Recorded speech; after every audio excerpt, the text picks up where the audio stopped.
बीडचे सरपंच संतोष देशमुख हत्या प्रकरणातील आरोपींकडून हत्यारं जप्त करण्यात आली आणि जप्त केलेल्या हत्यारांमध्ये तलवार, लाकडी दांडे, गॅसचे पाईप, लोखंडी पाईप याचा समावेश आहे।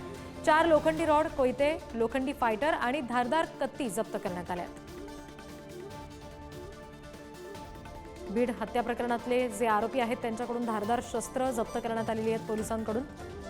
याच्यामध्ये लोखंडी पाईप, गॅसचे पाईप, लाकडी दांडे, हत्यारांमध्ये तलवारींचा सुद्धा समावेश आहे आणि हे सगळी हत्यारं आता पोलिसांकडून जप्त करण्यात आलेली आहेत। संतोष देशमुख हत्या प्रकरणामध्ये आता ही नवीन अपडेट समोर आली आहे। जे ताब्यात घेतलेले आरोपी आहेत त्यांच्याकडून आता शस्त्र जप्त करण्यात आलेली आहेत। आणखी तपशील घेऊया प्रतिनिधी उदय नागरगोजे यांच्याकडून। उदय, या सगळ्या संदर्भात पोलिसांकडून काय पाऊल उचललं गेले शस्त्र जप्त करण्यात आल्यानंतर?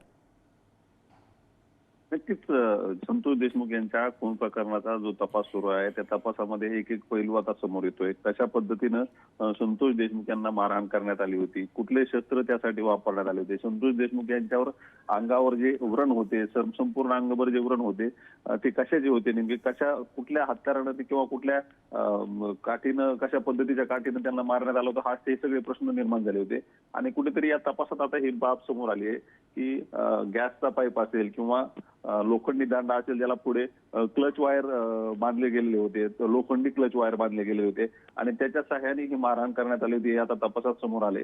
आणि आता ते जे शस्त्र जप्त करण्यात आले आहेत त्यावर त्या आरोपींच्या हाताचे ठसे आहेत का याबाबत देखील तपास केला जाणार आहे। एकंदरीतच आपण जर पाहिलं, सीआयडी असेल किंवा स्थानिक पोलीस असेल तर यांच्या मदतीनं हा जो सर्व तपास आहे तो अतिशय गतीनं आणि योग्य दिशेनंच होत असल्याचं आपल्याला सध्या तरी पाहायला मिळते।